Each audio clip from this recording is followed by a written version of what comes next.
This is The Extreme Scene with your host, Cyrus Saatsaz, Steve Blankenship, and Omar Echeverry on the Extreme Scene Radio Network.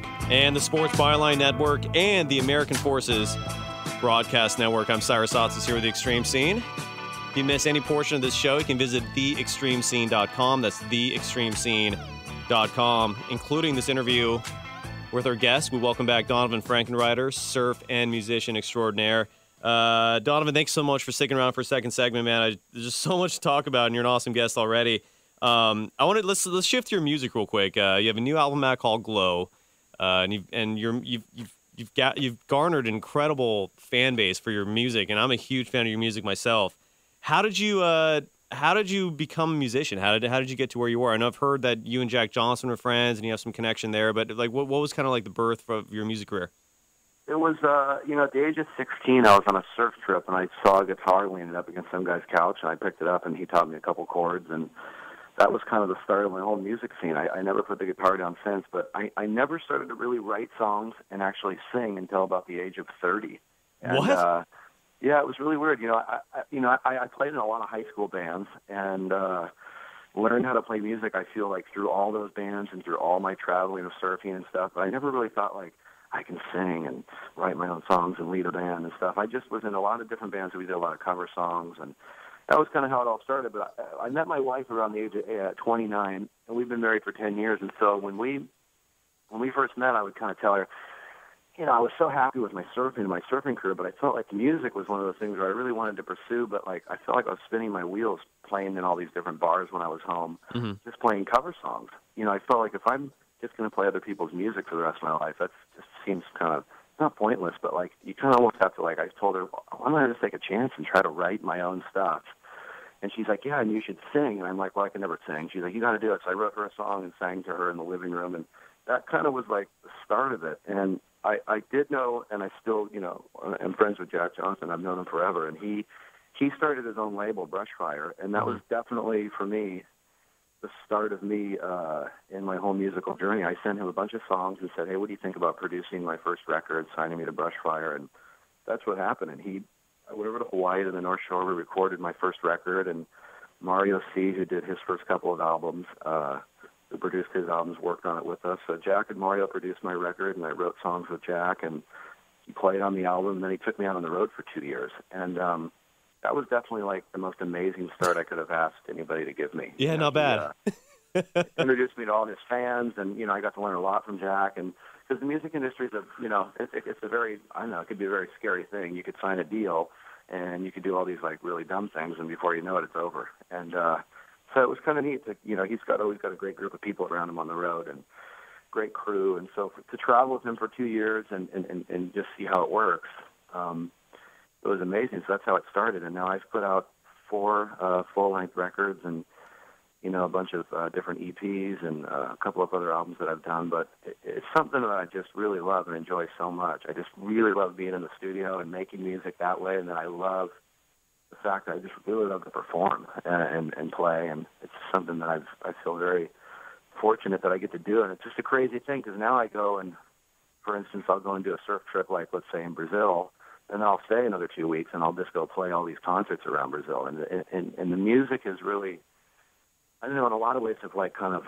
has taken over where all these different sort of surfing fan bases are, and people who surf and live that beach lifestyle. The music is really spread through all those communities, and those communities are stretched very far and wide around the world. So it's, I could spend 2 years going out and promoting a record and touring and going and playing in all these different places. So it's a lot of fun. Every time I put out a record, I just support and go out and tour for 2 years. And I got great sponsors like Billabong and, Von Zipper and Sanook that have embraced my music, that, feel that it's a big part of my surfing thing. It's all one, and they, I don't know, they've really done a lot for me, and they haven't just said, look, we sponsor you for surfing, so if you play music, we don't want to know about it. It's like they've actually done the complete opposite. So it's, I don't know, everybody's really supported it, so it's been an amazing opportunity for me to actually, kind of do and go after it. So it's been great. Yeah, and speaking of your sponsor, Sanook, by the way, real quick, your Donnie Chills are perfect for winter, and your footwear in general is amazing for Sanook. I don't know how involved you are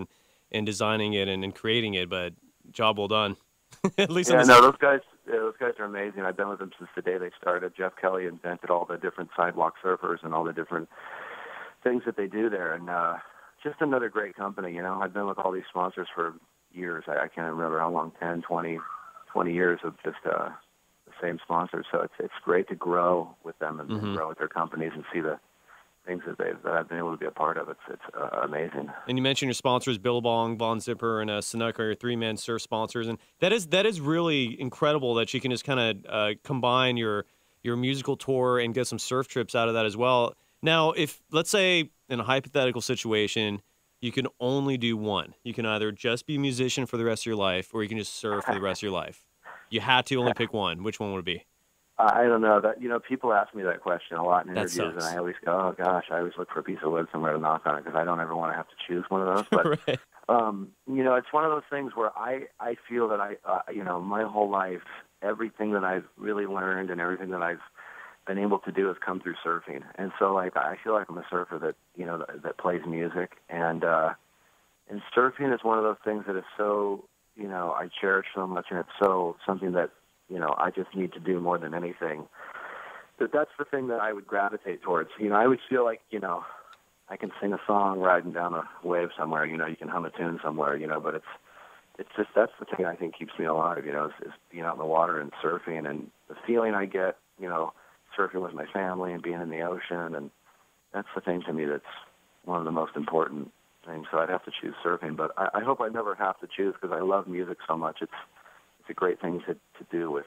I hear you, and I apologize for asking a question that everyone else asked. That's one of my biggest peeves, and I just did it myself. So my sincerest apologies for that. Well, and so your new album is Glow. I believe it came out like 6 months ago, approximately. And it's, I don't even know these days where you can go to buy records. You just go to Best Buy or Walmart or something. I don't. The industry changes so much. You either gotta go online, or hopefully a buddy has it and you can just burn it from them. But I sell all the records are for sale online, obviously iTunes and at my website. But that's the crazy sort of scene that we're in, the industry of music. You put out this CD, I got a brand new record, but people go, hey, that's great, but where do I get it? And I'm like, I have no idea. Besides, unless you're digital and you can download the stuff, it's like, obviously, it's kind of funny. It's like I have these older people that are fans of mine that go, they're not digital yet and they want to buy the CD. Mm-hmm.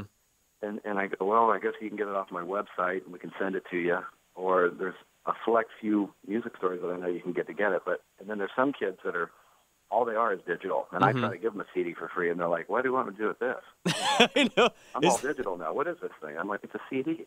And so it's kind of like treading on this thing of everybody's kind of eventually going to be digital. But once that happens, it just makes it's very hard to sell music. Once it goes live on the internet, it's for everybody to just kind of download for free. And it's kind of a unique, interesting time right now in the music world. Very interesting.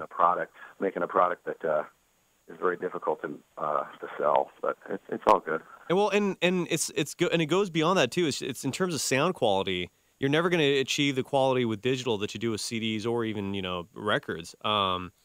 It is. And anyone in the music industry, I always look at with Yonder, just because I don't know how in like 10 years what the formula is going to be for making money in that regards. But and I'm guessing you can buy your music on Amazon.com too, right? I mean, that's another big one. Yeah, you can buy it anywhere there's an online store. Okay. Sells the music. You know what I mean? So it's you can get it anywhere. And another way that you guys obviously make money, big time musicians, is touring. And I believe you're on the road. I know you're at home at this moment, but you're on the road promoting the album Glow and playing some live sets, right? Are you touring at this time? Yeah, I mean, this is the first time. I was actually talking to my wife yesterday. We were kicking back. I said, this is the first time I've been home for 5 weeks in a row. Wow. Ever since we've moved to Kauai, and I've been traveling so much. It's pretty intense, and it's a huge testament to my wife being supportive of what I do. I got 2 kids, and that's just the one thing that's like the hardest thing that I do. I get to bring them to a lot of different places where they want to go. But sometimes if I go on a tour and it's 4 weeks in a row and it's nonstop gigs every night, it's kind of difficult to bring and drag them through that. But, sure. Yeah. I leave for so many times. If I'm not on a music tour, I'm home, and Billabong's got me going to. I just got back from Peru and Chile, and I went down to El Salvador, and there's so many other things happening. But I just really have to juggle my schedule with music tours and surfing obligations and stuff. And yeah, it's crazy. I'm never really home. I'm on the road all the time, so but that's the only thing I know that I do to make a living, so I got to do it. And it's a beautiful thing. It's a good juggle it. It's a good living, man. We're joined by Donavon Frankenreiter here in the Extreme Scene. You know, one question I do have to ask you about, and you might hear this a lot, but just for my own curiosity's sake, is you have one of the most epic, phenomenal mustaches. It's like a throwback to the late 60s, 70s type stuff. And when was the last time you were actually clean shaven? I think it was maybe like 5 years ago. For some reason I shaved my mustache off about 5 years ago on New Year's Eve. And, the kids, my wife just started laughing because she didn't recognize me. It's hilarious with me without a mustache. But my son, at the time, Hendrix, I'd always Your son's name is Hendrix? Mustache. Yeah, my one son's name is Hendrix, and the other one's Ozzy. Hendrix and Ozzy. Wow. That's awesome. You just even skyrocketed higher. The kid's probably freaked out, huh? Well, yeah, so I shaved this thing off, and he lost it. I think he cried for a week. He was like, I can't believe you shave off the magic mustache. How would you do that? He didn't recognize me. It was like bizarre. So I haven't shaved it off since. But I don't know. There might be a moment or a time coming soon where the thing will get shaved off. Oh, that's unbelievable, wow. Dude, it's not easy. There's a reason why most guys don't have mustaches, and it's because it's not easy to pull it. Not anybody can pull it off, but you do it extraordinarily well. And congrats on that, dude. It was definitely, when I met my wife, I had more of like a handlebar mustache, or I kind of had like more of a beard. And she's like, "Why don't you just shave it into a mustache?" And I'm like, "What? Should I?" It's one of those things. And so I did it, and it's been there. She must be super cool because most girls are not into the mustache. I mean, I do mine like once a year for my this event that I hold. Oh, my God. Yeah, I'll have to trim it every once in a while if it gets long, but, I don't know. It's all good. Exactly, and we're joined by Donavon Frankenreiter here on the Extreme Scene. Just a few more minutes here. Today's Mother's Day. Happy Mother's Day to all the moms out there, including your wife. What are your parents like? I mean, did your parents help mold you to who you are? Are you different from your parents? I mean, how are your folks? My parents were, I have an older sister, and my parents are still married. And, the one thing that I got to attribute to my parents is they were the most supportive parents in the world. Oddly enough, neither of them ever played music, and neither of them ever surfed. Wow. And, so they at one point, they thought that maybe I was like an alien baby, like I was an alien, because they're like, well, seriously, we have no idea what you're getting into. This is bizarre. And I asked them, I said, what was it like? And they said, you were so obsessed with surfing at an early age that we just figured, look, we have to just kind of go with this and let them do this thing. And so they supported me, and they would drive me to all the different contests before I had a license and I was able to drive. And I think that was the one thing that, if anything they did was just amazing, is that they supported it. And a lot of their friends where I grew up at the time, it was all about sort of high school sports. And they were like, I can't believe you're not making them play baseball or be football, And at the time when I was really trying to focus on surfing had sort of that, I don't know, not a negative image, but it was sort of like, surfer, the pot smoker crew. Yeah. It was just sort of like a negative thing. And Spicoli. How's he ever going to make money? Yeah, it was a Spicoli sort of scenario. But my dad said, look, I think that he might be, I think when I talk to my dad now, he's like, we never thought that you would, to this day, he's like, how do you make money? You surf and play music? Like, what is going on? He doesn't really know the ins and outs of it, but he's just so happy that I stuck with it, and that it worked out. And that was the one thing, that they just supported me and let me do what I wanted to do. Oh, man, that's awesome. Donavon, thank you so much for taking so much time out of your day today to join us. Your sponsors are Billabong, Von Zipper, Sanuk. Your website is donavonf.com. He is touring right now. You're on a little break, but you're out promoting your new album, Glow. Go to donavonf.com to find if Donavon Frankenreiter is going to be in a town near you. And if you're ever in San Francisco, dude, we'd love you having you in the studio sometime. We're all huge fans of yours. And thank you so much again, man. We're doing a West Coast tour in June, and then we're doing an East Coast tour in July, but we're off to Brazil at the end of this month. But we will be up in San Francisco at the middle or beginning of June. So I love it. That's badass. Yeah, we'll do. I'll talk to your publicist. Yeah, we'll see if we can work that out. Thank you so much again for taking some time out today, Donavon. Pleasure, man. Thanks a lot, bro. Okay, happy Mother's Day, everybody. Yeah, aloha, Donavon. All right. It's Donavon Frankenreiter here on the Extreme Scene on the Sports Byline Network and the American Forces Broadcast Network.